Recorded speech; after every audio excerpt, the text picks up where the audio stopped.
नमस्कार विद्यार्थी मित्रांनो, मी अंजली भालेराव तुम्हा सर्वांचं इम्पॅक्ट क्लासेस मराठी मीडियममध्ये स्वागत करते। तर चला मित्रांनो, आपण आज मराठी या विषयाला सुरुवात करणार आहोत। मित्रांनो, आपल्या आजच्या दैनंदिन जीवनामध्ये मराठी विषयाला अनन्यसाधारण खूप महत्त्व आहे। तसेच एक्झाम मध्ये बघितलं तर राज्यसेवेपासून क्लास 2 पर्यंतच्या सर्वच परीक्षांमध्ये मराठी ह्या भाषेला खूप महत्त्व आहे। तसेच राज्यसेवेमध्ये 50 ऑब्जेक्टिव्ह टाइपचे आणि 50 डिस्क्रिप्टिव्ह टाइपचे क्वेश्चन्स विचारले जातात। तर मित्रांनो, आपली ही मराठी भाषा आहे म्हणून ह्या भाषेकडे तुम्ही दुर्लक्ष करू नका, कारण ह्या मराठी भाषेमधूनच तुम्हाला पैकीच्या पैकी मार्क्स मिळवून देणार आहेत। तर मित्रांनो, आपण आज टॉपिक वाईज मराठी ह्या विषयाला सुरुवात करणार आहोत।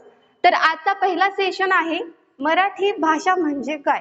मित्रांनो, तुम्हाला माहित आहे का, मराठी भाषा हा असं विचारलं की प्रत्येक जणांच्या मनामध्ये विचार येतो, पण त्यांना व्यक्त करता येत नाही। आपण जे व्यक्त करतो, आपल्या विचारांची देवाणघेवाण करतो, ते म्हणजे मराठी भाषा आहे। तर मित्रांनो, दुसऱ्यांच्या मनातल्या भावना आपण समजून घेणे आणि आपल्या मनातल्या भावना इतरांना समजून सांगणे म्हणजे मराठी भाषा होय। तसेच भाषेविना आपल्या मनातले दुःख किंवा आपल्या मनातले सुख हे आपण इतरांना व्यक्त करू शकत नाही, तेच म्हणजे भाषा आहे। भाषेविना आपण इतरांना काही कुठे गेलं तर आपल्या दैनंदिन जीवनामधले समजा कोणते मुवमेंट असतील, काही असतील, आपण इतरांना शेअर करू शकत नाही, ते म्हणजे भाषा आहे। अशाच प्रकारे भाषेला आपल्या दैनंदिन जीवनामध्ये खूप महत्त्व आहे। मित्रांनो, लक्ष द्या, मराठी भाषेचा उगम कसा झालाय। तुम्हाला माहित आहे का मराठी भाषेचा उगम कसा झालाय? तर चला मित्रांनो, बघूया आपण प्राकृत भाषा म्हणजे काय। प्राकृत भाषा म्हणजे मूळ भाषा, जी आपली लोक प्राचीन काळी बोलत होती। तसेच संस्कृत भाषा, आर्य लोक जेव्हा आपल्या महाराष्ट्रामध्ये वास्तव्य करत होते, तेव्हा सिंधू नदीच्या आणि गंगा नदीच्या खोऱ्यामध्ये ते वास्तव्य करीत असताना त्यांनी संस्कृत भाषा हे वापरत होते। तसेच त्यांची स्वतःची संस्कृत लिपी सुद्धा आहे आर्य लोकांची। म्हणून आपली प्राकृत भाषा आणि आर्य लोकांची संस्कृत भाषा, या दोन्ही भाषांमधून आपल्या मराठी भाषेचा उगम झालाय। तर मित्रांनो, नंतरचा टॉपिक बघूया आपण। तर विद्यार्थी मित्रांनो, आपण मराठी भाषेचा गट हे बघूया। तर मराठी भाषेचे हे 2 गटामध्ये विभागलेले आहेत।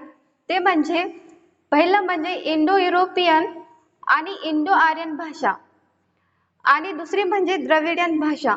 तसेच इंडो युरोपियन भाषा जवळपास 74% हे इंडो आर्यन भाषा बोलली जाते। तसेच द्रविडियन भाषा हे जवळजवळ 24% हे लोक बोलली जाते।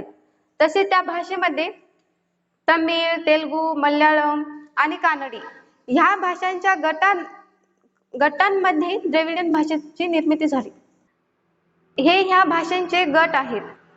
तसेच जे 74% आणि उरलेले जे 2% आहेत, ते 2% जे लोक होते, त्यांनी ह्या 2 भाषांपासून अलगच भाषा निर्माण केली। तर मित्रांनो, आताच आपण बघितलं की इंडो युरोपीय आणि द्रविडियन भाषा हे 2 प्रमुख गट आपण बघितले। तर चला मित्रांनो, आपण आता भाषेचे प्रकार हे बघूया। मित्रांनो, आपण आताच बघितलं की मराठी भाषेचे एकूण गट किती पडतात। तर आपण बघितलं इंडो युरोपीय आणि द्रविडियन, पण तुम्हाला नेमकं माहित आहे का ही भाषा नेमकं कुठून कुठपर्यंत बोलली जाते? तर ही भाषा इंडो युरोपीय ही भाषा आपल्या महाराष्ट्रामध्ये जवळजवळ 74% लोक ही भाषा बोलतात। तसेच ही भाषा आपल्या महाराष्ट्रापासून ती अगदी भारताच्या उत्तरेकडे जास्त प्रमाणामध्ये ही भाषा बोलली जाते। तसेच द्रविडीय भाषा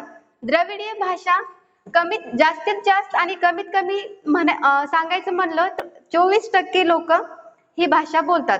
आणि ती कोणत्या दिशेकडे बोलतात म्हणजे अगदी आपल्या भारताच्या दक्षिणेकडे, महाराष्ट्रापासून अगदी दक्षिणेकडे ही भाषा बोलली जाते।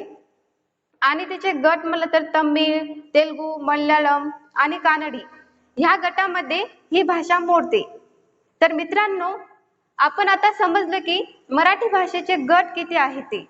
तर चला पुढे बघूया मराठी भाषेचे गट किती आहेत. तर आपण आता पाहूया मराठी भाषेचे प्रकार किती आहेत. तुम्हाला माहित आहे का मराठी भाषेचे प्रकार किती आहेत? फर्स्ट म्हणजे पहिलं म्हणजे स्वाभाविक भाषा, तसेच हिला नैसर्गिक भाषा असे सुद्धा म्हणतात. आणि कृत्रिम सांकेतिक भाषा. स्वाभाविक भाषा म्हणजे सामान्य असते, जसे बोलणे, हावभाव करणे, पशुपक्ष्यांचा चिवचिव आवाज, याला आपण स्वाभाविक भाषा म्हणतो. जसे इशारामध्ये आपण करतो, इशारामध्ये बोलतो एकमेकांना, जसे एकमेकांना डोळ्याने इशारा करतो, एकमेकांना हाताने इशारा करतो, ह्याला स्वाभाविक भाषा असे म्हणतो. तसेच कृत्रिम भाषा. कृत्रिम भाषा म्हणजे ही भाषा अगदी अक्षराने किंवा लिखाणाने, जसे टंकलेखन, टायपिंग करताना टंकलेखन हाताने करणे अगदी खूप गरजेचे आहे. तसेच लिखाण करणे, आपल्याला काही लिहायचं असलं, जसे मी तुम्हाला आता हे लिहून सांगायले तशा प्रकारे लिखाण करणे, अक्षरे काढणे, जसे क, अ, असं लिखाण करून जे मी तुम्हाला सांगायले ह्याला अक्षरे म्हणतात.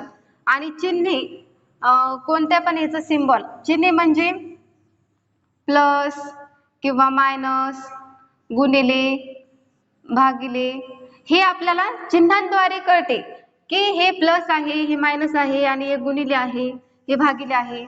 आणि ध्वनी मुद्रण, आवाजाचा ध्वनी मुद्रण करणे म्हणजे कृत्रिम भाषा. जसे खतरा, रोडच्या कडेने तुम्ही बघितलं असेल किंवा तिथे लाईटीचं हे असते, त्या ठिकाणी असा सिम्बॉल असते खतरा. अशा प्रकारे दर्शवली जाते कृत्रिम भाषा.